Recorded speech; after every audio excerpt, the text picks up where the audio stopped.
Namaskar, Jai Shri Krishna. Enunciating text 15, text 16 and text 17 of chapter 3, the Lord's first times out of Vrindavan of third canto, the status quo Srimad Bhagavatam. Text 15, Mitho Yadai Sham Bhavita Vivado Madhvam Datamra Vilochana Naisham Vadhopaya Iyanto Anyo Mayudyate Antara Dadhate Swayam Sma.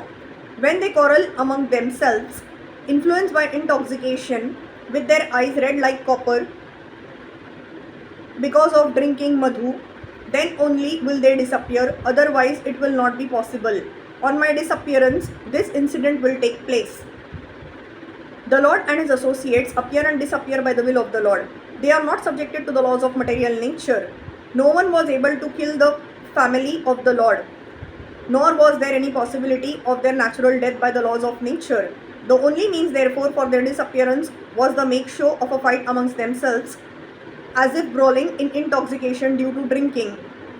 That so-called fighting would also take place by the will of the Lord, otherwise there would be no cause for their fighting. Just as Arjun was made to be illusioned by family affection and thus Bhagavad Gita was spoken, so the Yadu dynasty was made to be intoxicated by the will of the Lord and nothing more. The devotees and associates of the Lord are completely surrendered souls. Thus they are transcendental instruments in the hands of the Lord and can be used in any way the Lord desires. The pure devotees also enjoy such pastimes of the Lord because they want to see him happy. Devotees of the Lord never assert independent individuality, or on the contrary, they utilize their individuality in pursuit of the desires of the Lord, and this cooperation of the devotees with the Lord makes a perfect scene of the Lord's pastimes. Text 16. एवं संचिन्त्य भगवान स्वराज्ये स्थाप्य धर्मजं नंदयामास सुहृदः साधूनां वर्तम दर्शयन्.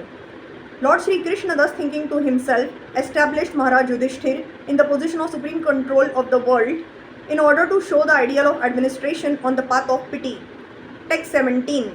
उत्तरायां धृतः पुरोर्वंशः साध्वभिमन्युना स वै द्रौण्यस्त्र संप्लुष्टः पुनर्भगवता धृतः.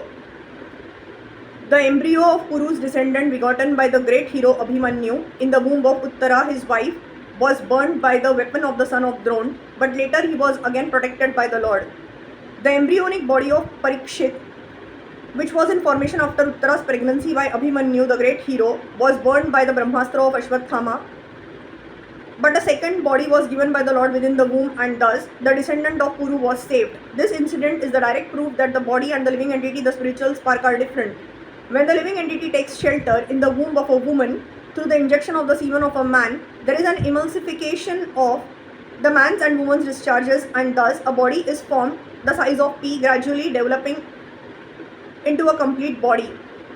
But if the developing embryo is destroyed in some way or other, the living entity has to take shelter in another body or in the womb of another woman. The particular living entity who was selected to be the descendant of Maharaj Puru or the Pandavas was not an ordinary living entity, and by the superior will of the Lord, he was destined to be the successor to Maharaj Yudhishthir. Therefore, when Ashwathama destroyed the embryo of Maharaj Parikshit,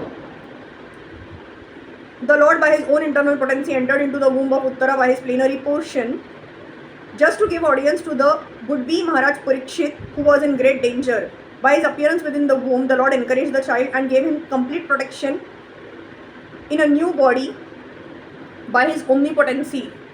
By his power of omnipresence, he was present both inside and outside of Uttara and other members of the Pandav family. Hari Krishna.